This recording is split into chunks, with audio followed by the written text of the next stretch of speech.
Vou fazer uma pergunta para você. Ou não? Em alguns aspectos, Bolsonaro é mais coerente do que Fernando Henrique Cardoso nos seus primeiros 15 dias, do que Lula nos seus primeiros 15 dias de mandato, e a própria Dilma Rousseff?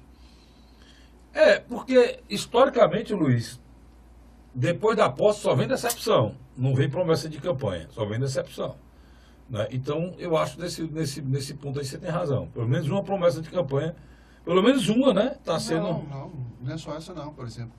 A questão agora de suspensão dos contratos da ONG, que é uma coisa que ele já tinha... Mas você há de convir, meu caro Luiz Cláudio Barbosa... Não, desculpa, não suspensão não. Nos próximos dias não haverá novos contratos. Vão ser analisados os existentes em 90 dias. O que você há de convir comigo que são coisas assim relativamente fáceis de serem resolvidas, né? Sem dúvida. Mas como era uma coisa que demandava muita discussão e ele fez por decreto, já é alguma coisa. Por exemplo, eu sou totalmente a favor da questão da zona rural. Na zona rural, eu não tenho nem dúvida, exatamente a favor. O que o Carlos Frederico está tentando explicar é o seguinte... A posse da arma na zona rural. O Carlos tem uma propriedade do interior.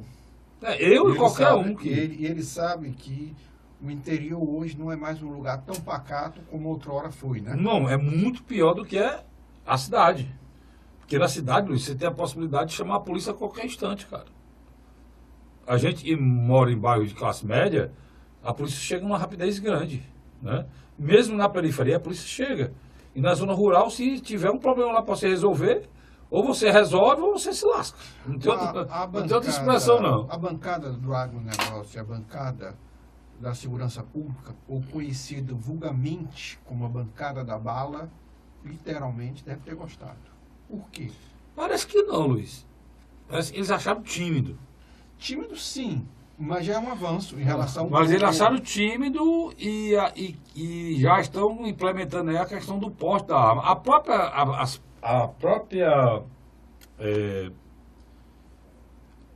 As próprias ações da Taurus caíram no mercado e a expectativa era de uma coisa mais forte.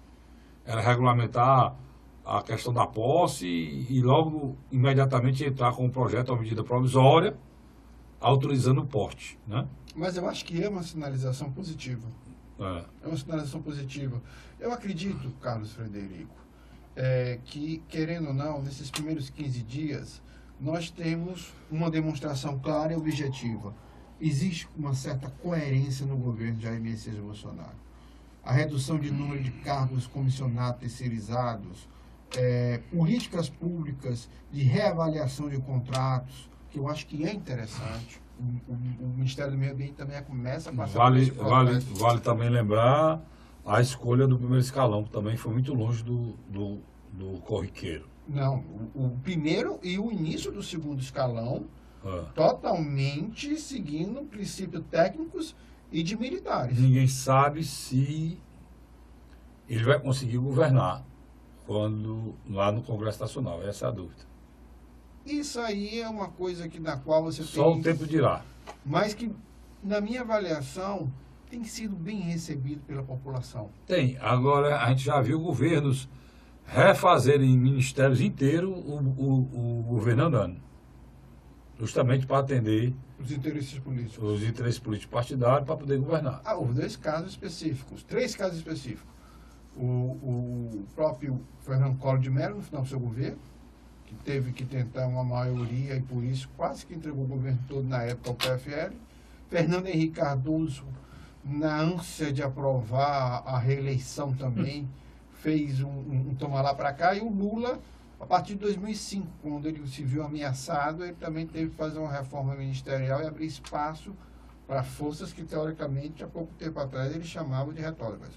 Mas uma coisa é certa, o Jair Messias Bolsonaro aposta no momento da sua popularidade. E como é que eu quero comprovar isso? Ele faz essas medidas para atender o seu público e, do outro lado, cede um pouco à classe dirigente tradicional, que é a história de Rodrigo Maia, continuando na presidência da Câmara. Por que isso, Carlos Frederico? Porque Rodrigo Maia, de alguma maneira, é um cara que tem condições de garantir a reforma da Previdência. a reforma da Previdência. E já era uma... A reforma da Previdência já era, lembrando para o nosso assinante, para o nosso telespectador, que a reforma da Previdência já era uma pauta do Rodrigo Maia no governo Temer, né? Que ele tentou, inclusive ele tentou passar a reforma, aquela reforma doida do Temer, não foi essa amena do Bolsonaro, não. Tentou passar do jeito que ela ia, com casca e nó, só que não deu. Né? Mesmo porque o governo Temer ficou muito desgastado com o episódio lá da JBS.